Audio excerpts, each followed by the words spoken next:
ओर के लोग दाई ओर आ जाए, बाई ओर के लोग दाई ओर आ जाए।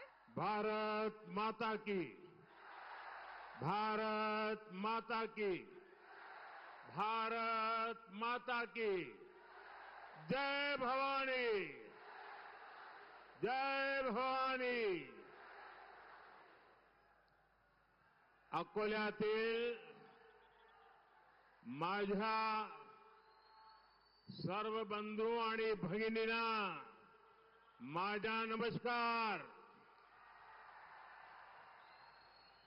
भगवान राजराजेश्वर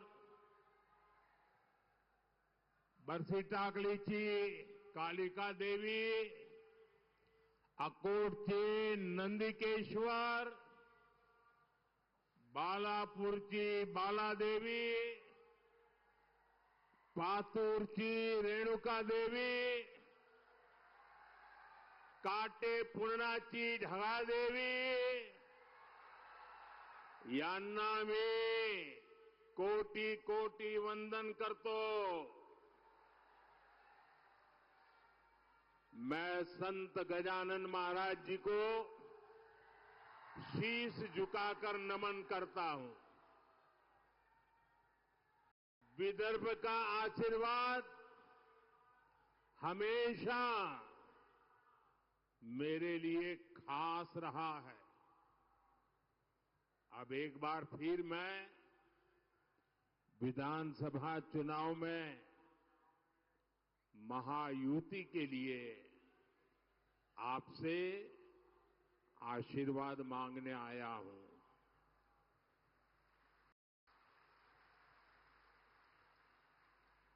साथियों, आज 9 नवंबर की तारीख है।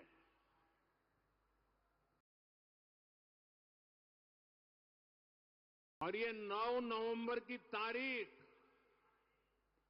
बहुत ही ऐतिहासिक तारीख है।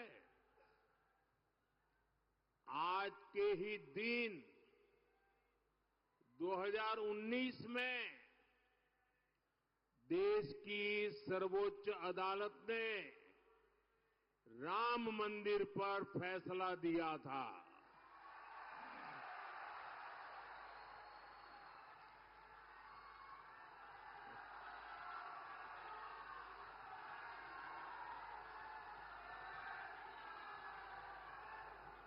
नौ नवंबर की ये तारीख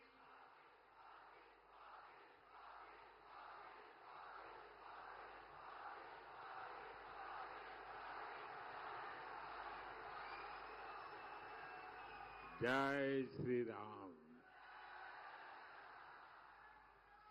9 नवंबर की ये तारीख इसलिए भी याद रखी जाएगी क्योंकि सुप्रीम कोर्ट के फैसले के बाद हर धर्म के लोगों ने बहुत ही संवेदनशीलता का परिचय दिया। राष्ट्र प्रथम की यही भावना भारत की बहुत बड़ी ताकत है। साथियों, 2014 से 2024 ये 10 वर्ष महाराष्ट्र ने बीजेपी को लगातार दिल खोलकर आशीर्वाद दिया है। बीजेपी के ऊपर महाराष्ट्र के इस भरोसे की वजह भी है। इसकी वजह है महाराष्ट्र के लोगों की देशभक्ति।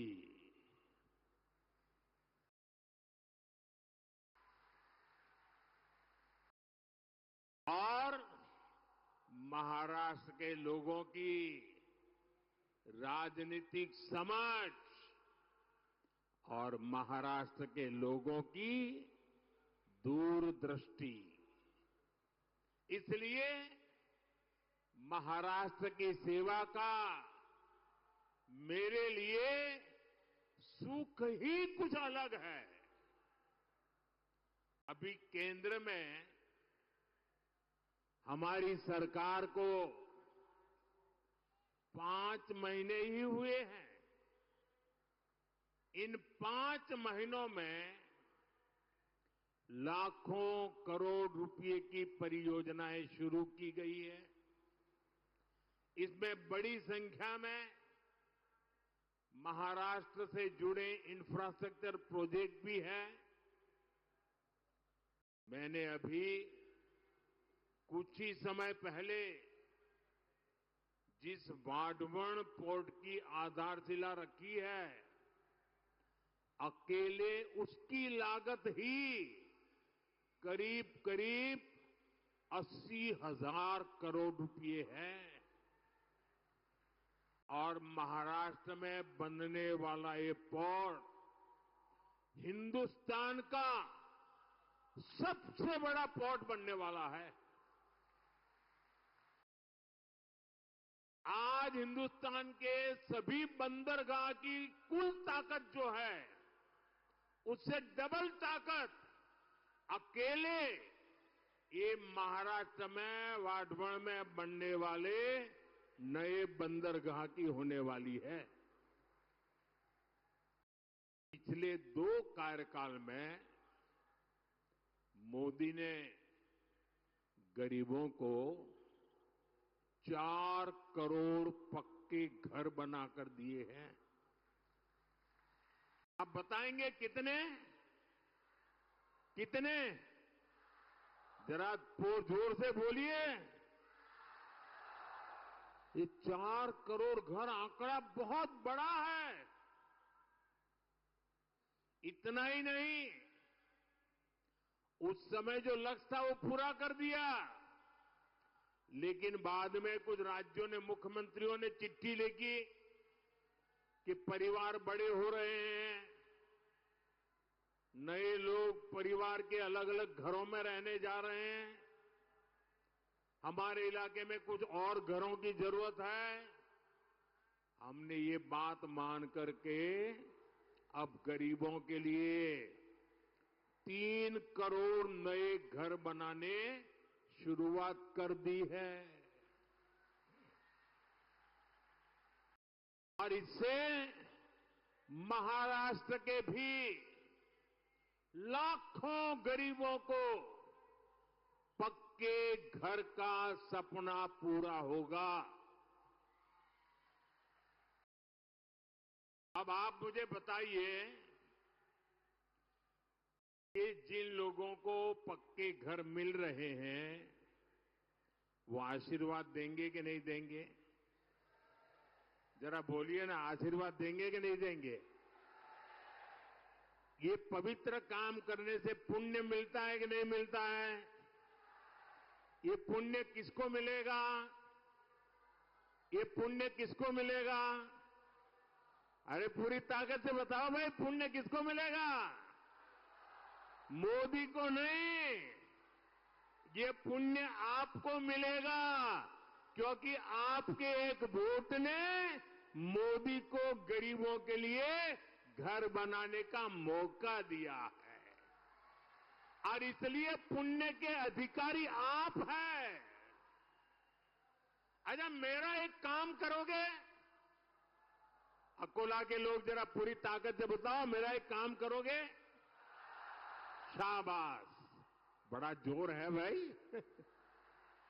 अच्छा, एक काम करना, अभी आप चुनाव में गांव-गांव जाएंगे, घर-घर जाएंगे, लोगों को मिलेंगे, और कहीं जाते हुए आपको नजर आए कि कोई परिवार अभी भी झोपड़ी में रह रहा है, कोई परिवार अभी भी कच्चे घर में रह रहा है, तो उसका नाम पता लिख करके मुझे भेज दीजिए और उसको बता दीजिए कि मोदी जी ने मुझे भेजा है, तुझे पक्का घर मिलेगा।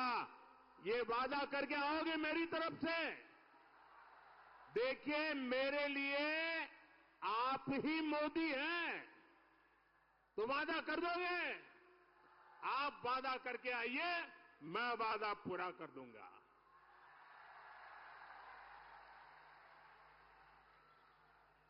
साथियों, चुनाव के समय मैंने 70 वर्ष से अधिक उम्र के बुजुर्गों को मुफ्त इलाज की गारंटी देने का वादा किया था। हमारी सरकार ने सीनियर सिटीजन्स, बुजुर्गों की सेवा के लिए ये योजना लॉन्च कर दी है। 70 साल से ऊपर के बुजुर्गों को वय वंदना आयुष्मान कार्ड मिलने शुरू हो गए हैं। सबका साथ, सबका विकास की भावना के साथ ही इस योजना का लाभ हर वर्ग, हर समाज, हर धर्म के बुजुर्गों को मिलेगा। आपके परिवार में भी जो 70 साल के ऊपर के हैं, उनकी बीमारी के खर्च की चिंता आप मत करना, उनका ये बेटा करेगा। साथियों, कांग्रेस और अघाड़ी वालों ने महाराष्ट्र के लोगों की जिस मांग को दशकों तक पूरा नहीं होने दिया, मोदी ने वो भी पूरा कर दिया। बताऊं क्या बात की है हमने? बताऊं? हमें मराठी को अभिजात भाषा का दर्जा देने का सौभाग्य मिला है।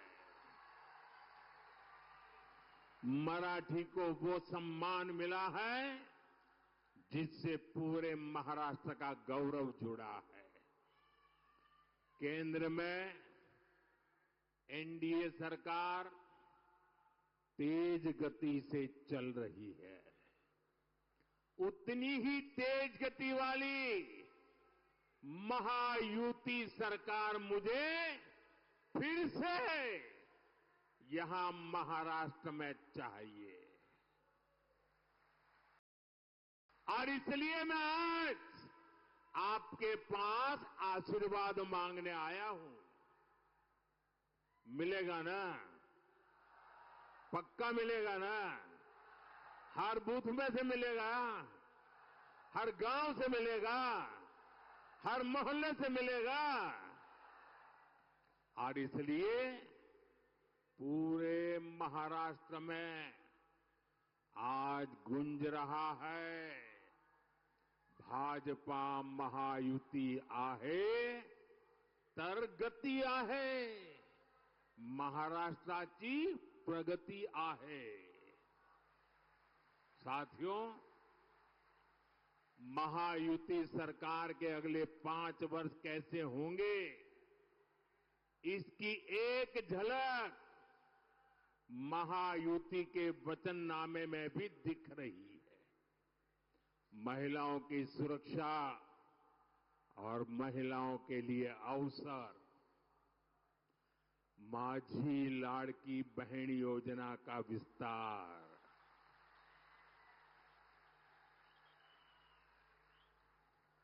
माझी लाडकी बहिणा इथे आली आहेत ना? युवाओं के लाखों रोजगार, विकास के बड़े बड़े काम महायुति सरकार महाराष्ट्र के विकास को डबल स्पीड से आगे बढ़ाएगी। यानी स्वाभिमानी युवा, शिक्षण, रोजगार महायुतीचे सरकार करील स्वप्न साकार। साथियों, महायुति के घोषणा पत्र के बीच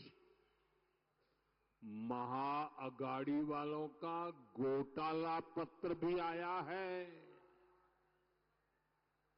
अब तो पूरा देश जानता है, महाअघाड़ी यानी भ्रष्टाचार, महाअगाड़ी यानी हजारों करोड़ के घोटाले, महाअगाड़ी यानी पैसों की उगाही, महाअगाड़ी यानी टोकन मनी, महाअगाड़ी यानी ट्रांसफर पोस्टिंग का धंधा। मैं महाअगाड़ी की घटक कांग्रेस का एक उदाहरण आपको देता हूं। जहां कांग्रेस सरकार बन जाती है, वो राज्य कांग्रेस के शाही परिवार का एटीएम बन जाता है। एटीएम पता है ना, लोग उसमें से पैसे निकालते हैं, एटीएम। ये कांग्रेस का एटीएम बन जाता है, शाही परिवार का एटीएम बन जाता है। इन दिनों हिमाचल, तेलंगाना और कर्नाटका जैसे राज्य ये कांग्रेस के शाही परिवार के एटीएम बन गए हैं, एटीएम। लोग बता रहे हैं कि इन दिनों महाराष्ट्र में चुनाव के नाम पर कर्नाटका में वसूली डबल हो गई है। चुनाव महाराष्ट्र में, वसूली डबल हो रही है कर्नाटका में, तेलंगाना में। आरोप है कि कर्नाटका में इन लोगों ने शराब के दुकानदारों से 700 करोड़ रुपए की वसूली कराई है। आप कल्पना कर सकते हैं, जो कांग्रेस पार्टी घोटाले करके चुनाव लड़ रही हो, वो चुनाव जीतने के बाद कितने घोटाले करेगी। हमें महाराष्ट्र में बहुत सावधान रहना है। हम महाराष्ट्र को महाअगाड़ी के महाघोटालेबाजों का एटीएम नहीं बनने देंगे। साथियों, हमारे अकोला को कपास के उत्पादन के लिए जाना जाता है। कपास टेक्सटाइल इंडस्ट्री का बहुत बड़ा आधार है,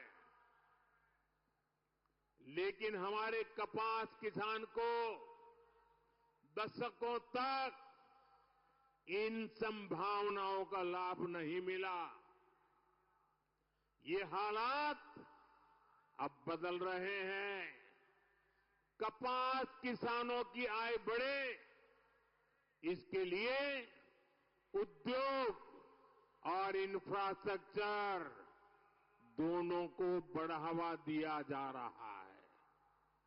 मैंने महाराष्ट्र में टेक्सटाइल पार्क का शिलान्यास किया है। टेक्सटाइल पार्क से महाराष्ट्र में कपास किसानों के लिए समृद्धि के नए अवसर तैयार होंगे। भाई और बहनों, किसान की तकलीफों की जननी अगर कोई है तो वो कांग्रेस है। यहां कितने समय तक कांग्रेस की सरकारें रही। महाराष्ट्र और विदर्भ में पानी का संकट गहराता गया, लेकिन कांग्रेस और उसके साथियों की सरकारों ने क्या किया? वो आंख मूंदकर अपनी जेब भरने में लगे रहे। सिंचाई के जो प्रोजेक्ट देवेंद्र फडणवीस जी ने शुरू किए थे, अगाड़ी वालों ने उन पर भी ब्रेक लगा दिया। जब से महायुति सरकार महाराष्ट्र में आई है, सिंचाई से जुड़ी परियोजनाओं को फिर से गति मिली है। हमारी सरकार ने वैनगंगा, नलगंगा, पैनगंगा, इन नदियों को लिंक करने की योजना को मंजूरी दी है। इस परियोजना से अमरावती, यवतमाल, अकोला, बुल्ढाना, वाशिम, नागपुर और वर्धा में पानी की कमी दूर होगी और इस पर करीब करीब 90,000 करोड़ रुपए खर्च होंगे। नदियां आपस में जुड़े, कहीं बाढ़ और कहीं सूखा, ये समस्या खत्म हो, इसके लिए हमारी सरकार ने हजारों करोड़ रुपए दिए हैं। इससे महाराष्ट्र के इस भाग में पानी की समस्या दूर होगी और उत्पादन बेहतर होगा।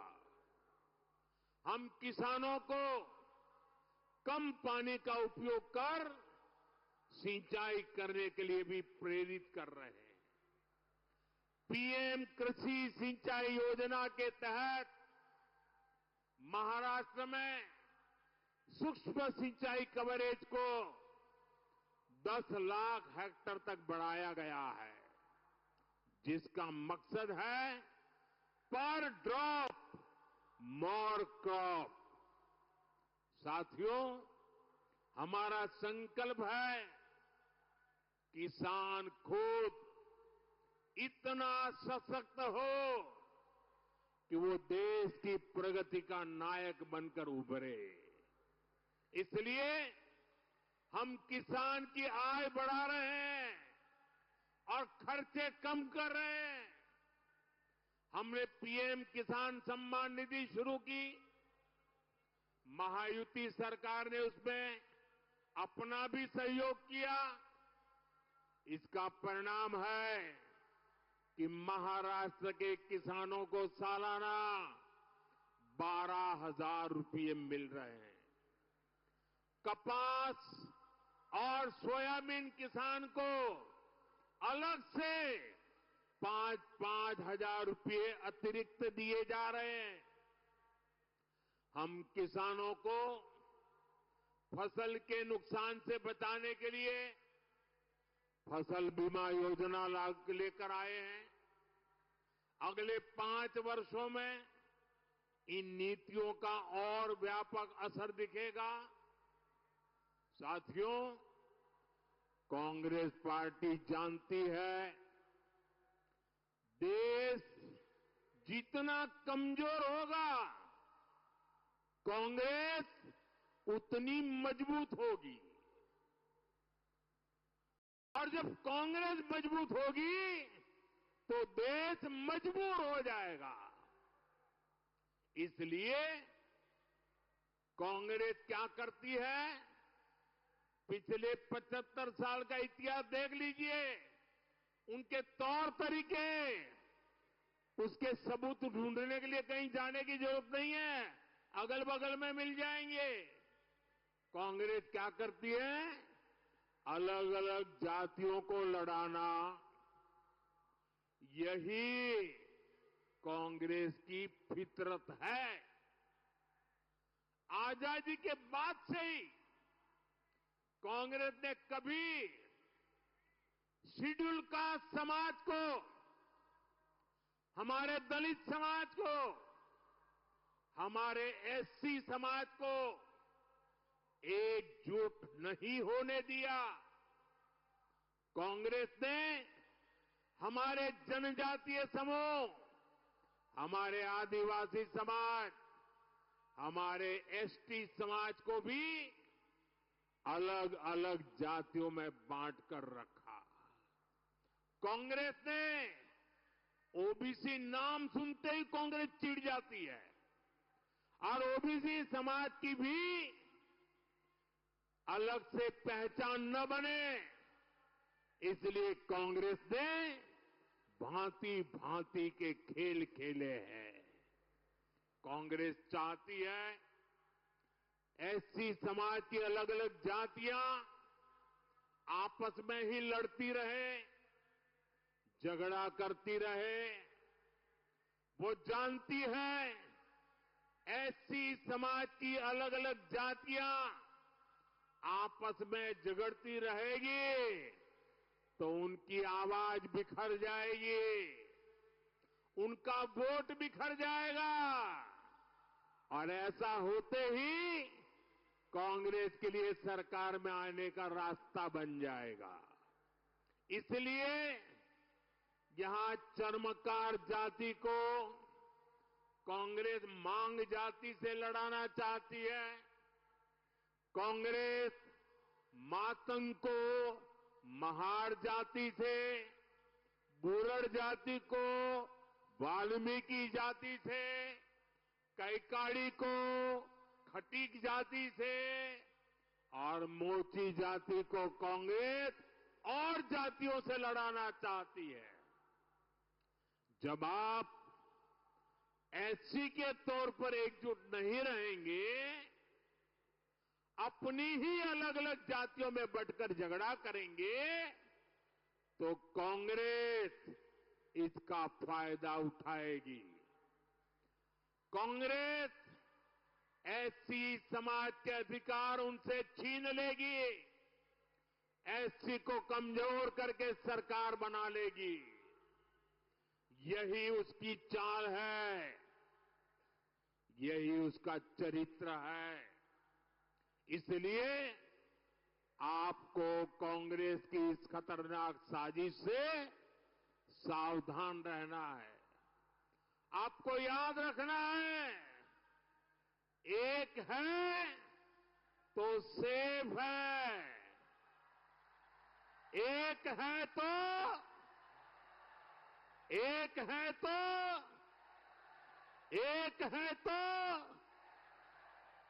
साथियों, मैं आज महाराष्ट्र की धरती से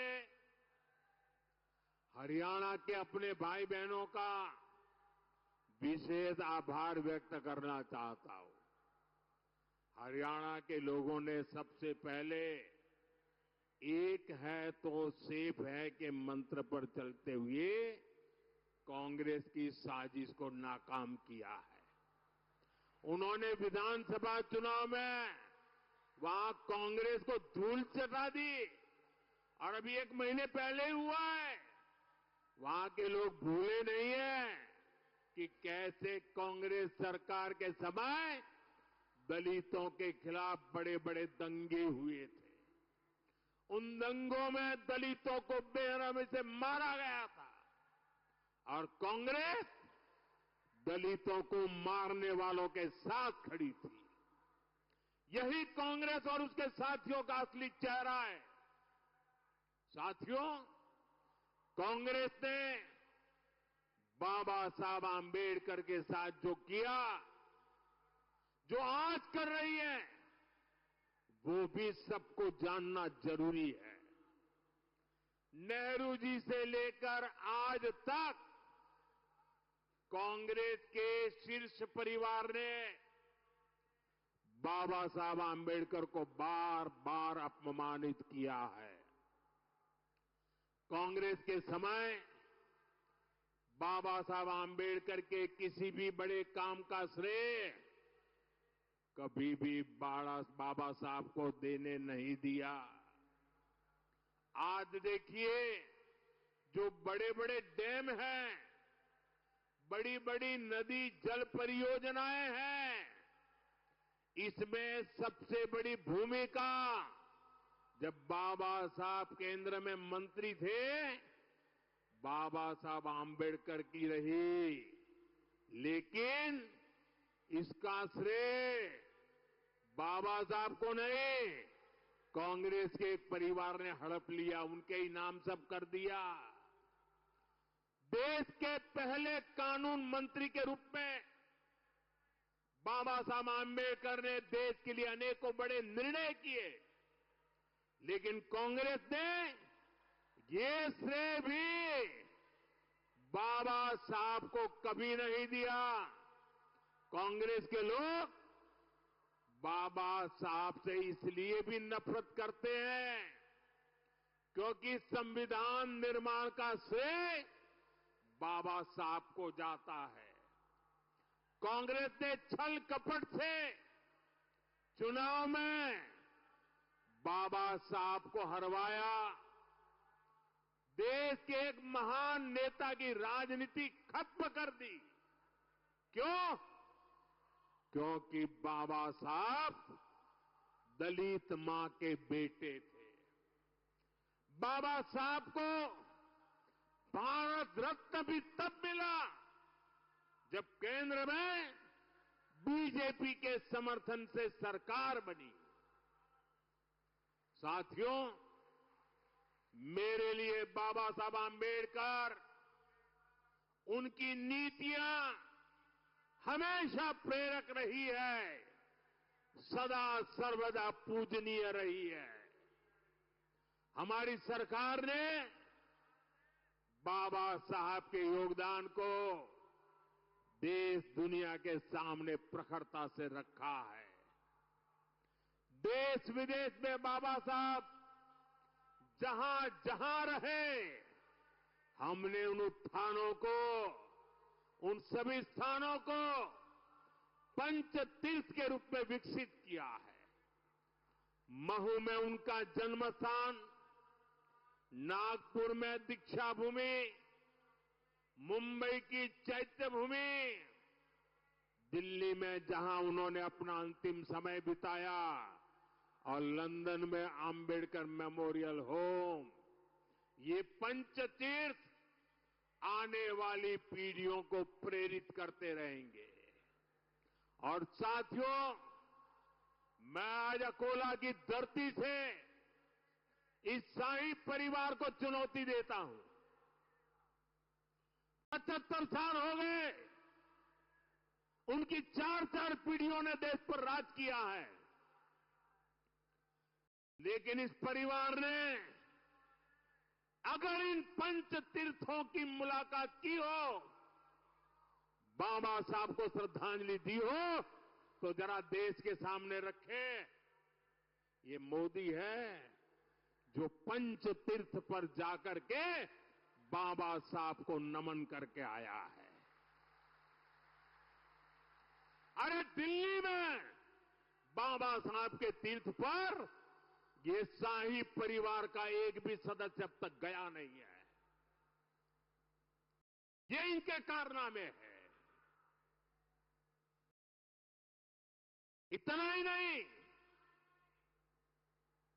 देश अब दुनिया पूरी नई करेंसी में चली जा रही है। एक जमाना था चमड़े की नोटें हुआ करती थी, उसके पहले कभी पत्थर की हुआ करती थी, बाद में कभी तांबे की करेंसी होती थी, यानी अलग अलग प्रकार की होती थी।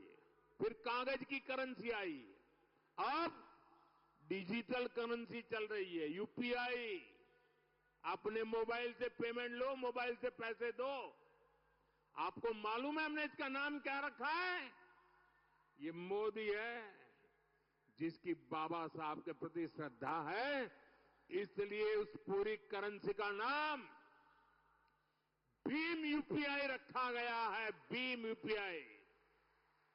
और भविष्य में जब भी 100% डिजिटल ट्रांजैक्शन हो जाएगा ना, हर बच्चा हर दिन भीम यूपीआई को याद करेगा, बाबा साहब को याद करेगा।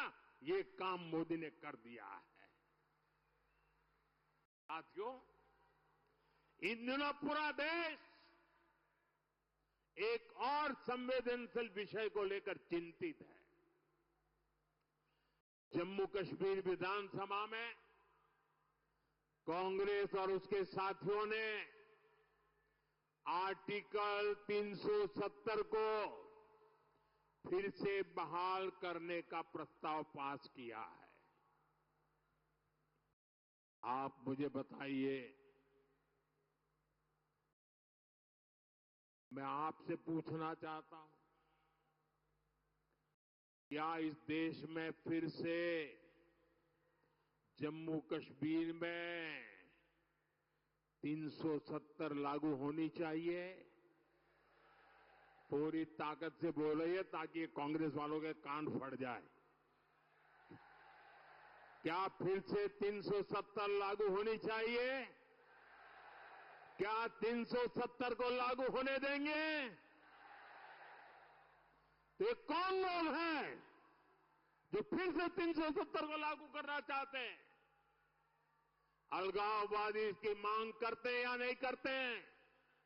आतंकवादी संगठनों ने 370 हटाने का विरोध किया था कि नहीं किया था? पाकिस्तान 370 का रोना रोता है या नहीं रोता है? जितनी भारत विरोधी ताकत है, सब के सब 370 का समर्थन करते हैं। और वही कांग्रेस की भी भाषा बन गई है। कांग्रेस वही भाषा बोलती है। जम्मू कश्मीर में 370 फिर से लगाना यानी कश्मीर को फिर से हिंसा की आग में झोंकना। कश्मीर में 370 यानी राज्य में बाबा साहब आंबेडकर के संविधान को फिर से जम्मू कश्मीर से बाहर निकालना। ये जो लोग संविधान की किताबें और कोरे कागज की किताबें बांटते फिरते हैं ना, ये कैसे पापी लोग हैं मैं बताता हूं। और हम सब की आंखों में कितनी धूल झोंकी उन्होंने देशवासियों की आंखों में। बाबा साहब आंबेडकर के संविधान की बातें करते हैं। 75 साल तक इस देश में 2 संविधान चलते थे। एक जम्मू कश्मीर का संविधान अलग था और दूसरा देश में जम्मू कश्मीर के सिवाय बाबा साहब आंबेडकर वाला संविधान था। हम उनको पूछते थे, क्या बाबा साहब आंबेडकर का संविधान जम्मू कश्मीर में लगेगा कि नहीं लगेगा? इनके मुंह पे ताले लग जाते थे। ये हमारे संविधान के प्रति श्रद्धा थी, ये हमारी बाबा साहब के प्रति श्रद्धा थी। हमने 370 की दीवार को तोड़ दिया और बाबा साहब के संविधान को जम्मू कश्मीर में लागू कर दिया। और जब बाबा साहब का संविधान लागू हुआ ना, तब जाकर के 370 हटने के बाद 75 साल के बाद पहली बार कश्मीर और जम्मू के दलितों को आरक्षण मिला। 75 साल तक नहीं मिला था। उनको संवैधानिक अधिकार नहीं मिले थे, पहली बार मिले। कांग्रेस फिर से कश्मीर को दशकों पीछे धकेलना चाहती। कांग्रेस जानती है इसी 370 की वजह से कश्मीरी हिंदुओं को अपना घर छोड़कर भागना पड़ा था। ये जम्मू कश्मीर के दलितों और पिछड़ों का अधिकार छीनना चाहती है और यहां महाराष्ट्र में आकर दलितों पिछड़ों से वोट भी मांग रहे हैं। साथियों, 20 नवंबर को महाराष्ट्र के साथ साथ आपको देश के भी भविष्य को दिशा देने का मौका मिलेगा। आपको विकास को चुनना है, आपको शांति को समर्थन देना है, आपको सुरक्षा को चुनना है। मेरा आग्रह है, आप महायुति के सभी उम्मीदवारों को भारी बहुमत से जिताइए। हम मिलकर समृद्ध महाराष्ट्र और विकसित भारत का सपना पूरा करेंगे। आप यहां इतनी बड़ी तादाद में आए और मैं देख रहा था, मैं यहां बोल रहा था, वहां पूरा एक भीड़ की भीड़ चली आ रही अभी भी। ये प्यार, ये आशीर्वाद, और मैंने कल 2 रैली देखी, आज तीसरी रैली देख रहा हूं। कोई सर्वे वर्वे काम नहीं आने वाला। ये विजय का विश्वास नजर आ रहा है।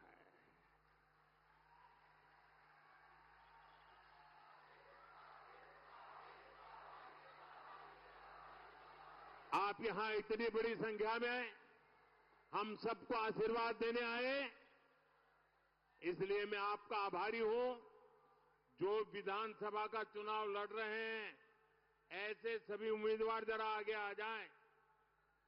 जो इस चुनाव में असेंबली का चुनाव लड़ रहे हैं, वो सभी साथी जरा आगे आ जाएं। सब आगे आ जाए जो चुनाव लड़ रहे हैं। इस जिले में लड़ते हो, किसी और जिले में लड़ते हो, जो भी लड़ते हो, मैं जरा आपके पास आता हूं। उसके बाद आप सबको मेरा बहुत बहुत धन्यवाद। बोलिए भारत माता की, भारत माता की।